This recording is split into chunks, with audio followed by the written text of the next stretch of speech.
Is the new Minions movie any good? Let's talk about it. Okay. I'm Gary Orcam Oliver Magma Ichabod the Deceiver. But my friends just call me Goomby for short. Alright, before I get into this review, make sure to leave a like as it is free to do so and it does help me out a lot. But before I start talking about Minions and monsters, I want to spend a second talking about Illumination and Universal because they're so good, man. They're so good at making these Despicable Me and Minions movies. The consistency that they have and the success rate that they have is just so crazy. I mean, I don't love the Minions movies. I don't love the Despicable Me movies. I think the first one's great, but there's some other ones that I don't really care for. But man, they make so much money. Illumination and their budget control is just out of this world because Minions and Monsters has a budget of only 85 million. That's their production budget. And if you even add marketing, maybe that'd add like 50 more million. But this movie's gonna make probably 800 to almost $1 billion like every other Minion movie does. So the profitability of these movies is just out of this world. They make so much money on these movies. And it's not even the movies, the merchandise. They make so much money on merchandise. I mean, I bought a Minion stuffed thing before. Well, I don't know what you call them. I guess a stuffed animal, but I bought one before. They get me. They get me good, man. The Minions. They're just so profitable. It is insane. And that's why they're just going to keep making more Minions movies. They're going to keep making more Despicable Me movies because they make so much money. Compared to like superhero movies, their budgets are like out of this world. 200, 250 million, $300 million. Doomsday's budget's going to be like $500 million. But the Minions movies always keep their budgets pretty much below $100 million.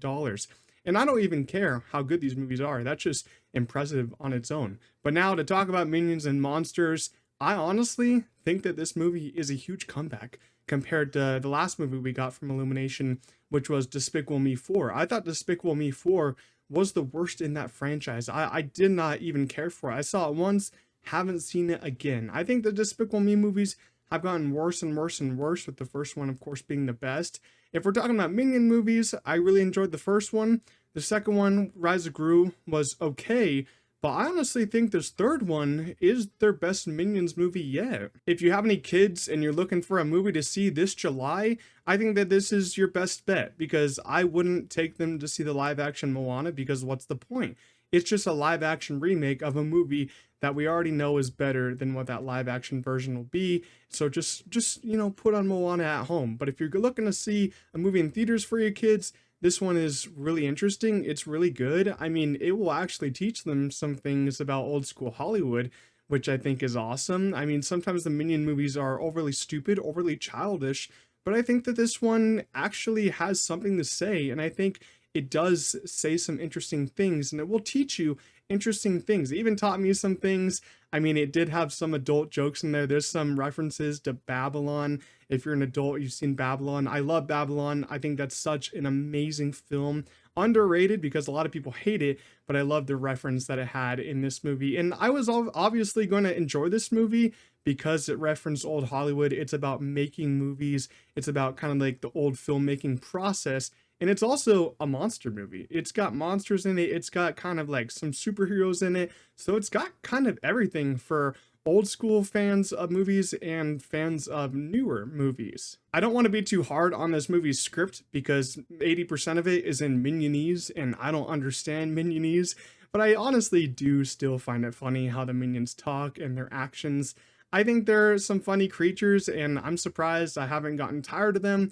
But, I just think that's what makes them so special because you just find them so funny and you see them everywhere. Every time a new Minions movie or Despicable Me movie is coming out, you see the Minions everywhere in your life. Honestly, the worst part about this movie is that it feels so rushed because the first half is kind of like all set up. The Minions are getting to Hollywood and they're starting to make movies. And then the second half is where the monsters really come in. And I think that part was a little bit rushed and there's kind of a twist in the story.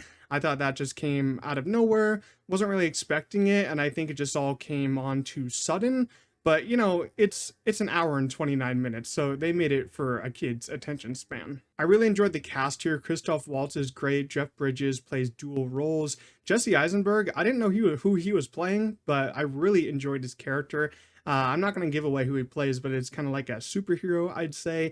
Zoe Deutsch, I also didn't know she was in this movie. She's not really in it a lot, but I enjoyed her in it. And then Trey Parker as Gumi was very funny. He's of course from South Park, so he's very known in this space, but I really enjoyed his character. Another small nitpick of mine is that I'm not really a fan of Illumination's animation. This is probably how they get the budget so low, because all their movies look the exact same, but it just doesn't really move the needle for me at all. It's not something I hate, but it's not something I love. Since I'm not going to do a Despicable Me ranking video, I'll just do it here. From worst to best, I'd say Despicable Me 4's on the bottom, then the third one, then Minions Rise of Gru, then the first Minions, then the second Despicable Me, second place Minions and Monsters, then my favorite one is of course the first Despicable Me movie. So overall, I really had a fun time with Minions and Monsters. I think that this is the best movie to take your kid to in the month of July. It's basically about monsters and old school filmmaking, which I really enjoyed. I think the pacing is a little too fast and the animation is nothing new. It's not a movie that I loved,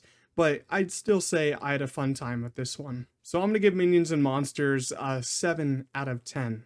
If you did enjoy this review, make sure to leave a like and subscribe to the channel, as it is free to do so. And also let me know what you thought about the movie in the comment section down below.